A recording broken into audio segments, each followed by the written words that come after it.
What's up, fellow Saiyans? Welcome to the first ever Saiyan Elite VR review.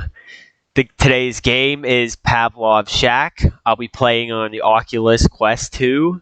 And this game is, the only way to put it on is to hook it up to either your phone or PC through the SideQuest app. It's a free game and it's worth checking out. So let's get into it.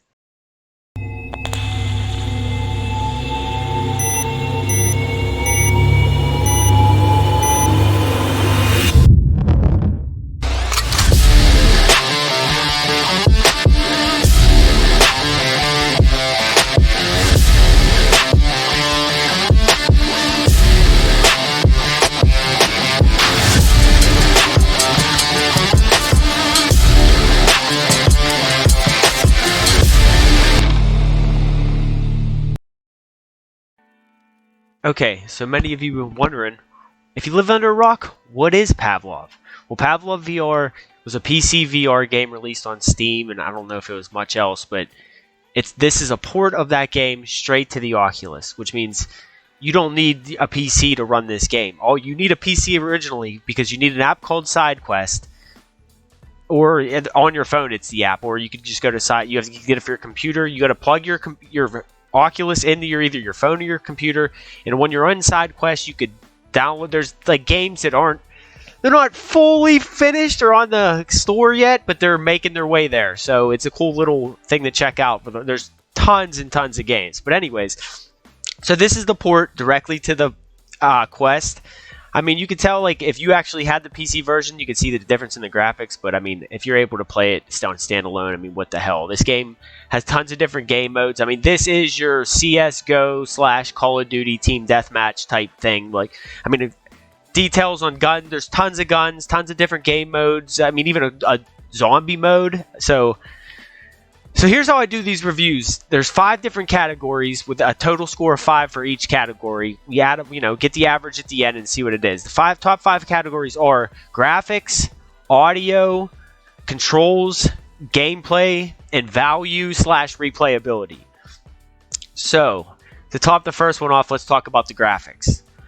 The graphics, I mean, they're nothing fancy, but they do what you want. You know what the shit is. You can make out everything. It's not like it's real clanky, but again, it's a free game. You don't. This game costs $0. So I mean, when you're looking at this, I don't know. They have Call of Duty maps, CS:GO maps that you could download on here through the game, and then they just put you in. Like you could see some of the details here. The biggest point for the graphics, to me, is the gun details. Every gun, like the details on them, there are a ton of different guns in this game. If you're a gun nut, you want this game for sure. The audio. I mean, game sounds sound about right. Footsteps, I mean, you can't really tell which direction they're coming from. You just know when you start hearing footsteps that someone's close. Bullets, they sound, I mean, when you're getting shot at, they sound close, which is kind of cool. So, I mean, the audio, I can't really complain either way. I mean, like I said, we're going to keep coming back to this, but it's a free game, and for being a free game compared to the other games on there, I can't even make a comparison, I'll be honest with you. The audio, we're going to have to give it a score of 3.5. For controls, I mean, all the reloads are different. I mean, basic movements there. It responds well to crouching behind stuff and everything, so there's nothing real lag. I mean, a couple times you might seem like you're a little bit sluggish, but I mean, it's still, we got to take into effect that this is still in development. Take everything with a grain of salt. But other than that, like, I can't really complain about the controls. I think the controls are kind of one of the best parts of it, especially like when you're playing like a map like that, Rust, where it looks just like it. Zombie modes, like the fact that they add zombies to this, it plays, like Call of Duty's, well, not really like Call of Duty, it's more just like survive as long as you can. Let's see, the gameplay aspect, that's where this would fall in the category. The controls, I'd give a 4. Sorry. The gameplay aspect, I give this a 4 as well. I mean, there's so many different game modes. They have a search and destroy, team deathmatch. There's a whole World War II gun game. There's gun game. There's a World War II based gun game. There's tank team deathmatch where they add tanks and stuff. So it's like a little bit of a Battlefield effect to it. There's a lot of different. I don't know the different physics, different weapons, different. I mean, it's if you want the shooter, you put it on. You could think of all the like gun raiders you could play if that's fun for you. But if you want to be like Minecraft looking people, or this is more realistic, this is better. This is, I don't know. I would say like playing like an early on PS3 game maybe. Sometimes, other times when you're looking at Rust, it look like kind of like PS2. But hey, PS2 in my mind still one of the best video game systems of all time, and that. I don't know. I have no issue playing. The graphics are a tad bit shitty, but you can see right here, like when you're looking at the gun range, there's so many different guns. This is just the practice range. You could test out different sights, different weapons. I mean, there's just a magnitude of different things you could do in here.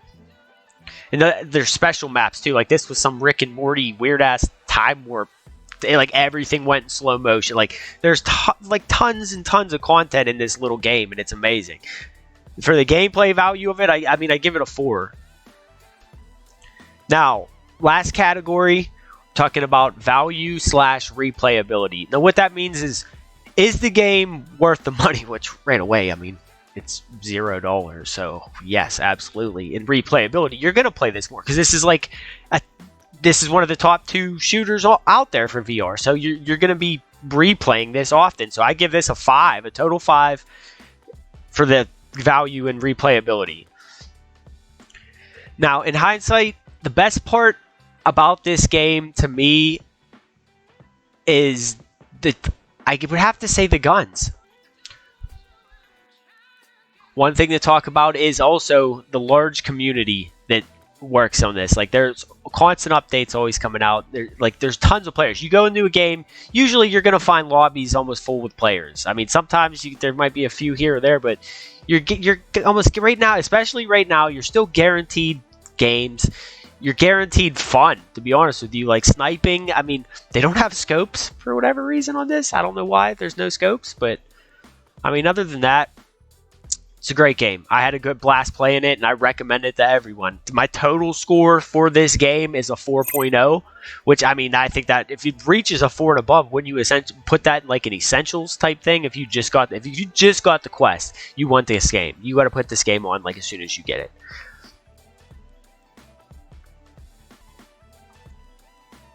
One thing to take into effect is this is still in beta. So it's on the App Labs right now. Like I said, you got to get it through side quests. So, I mean, I'm sure this will eventually make its way to the store, whether you have to pay on it or not. I'm not sure.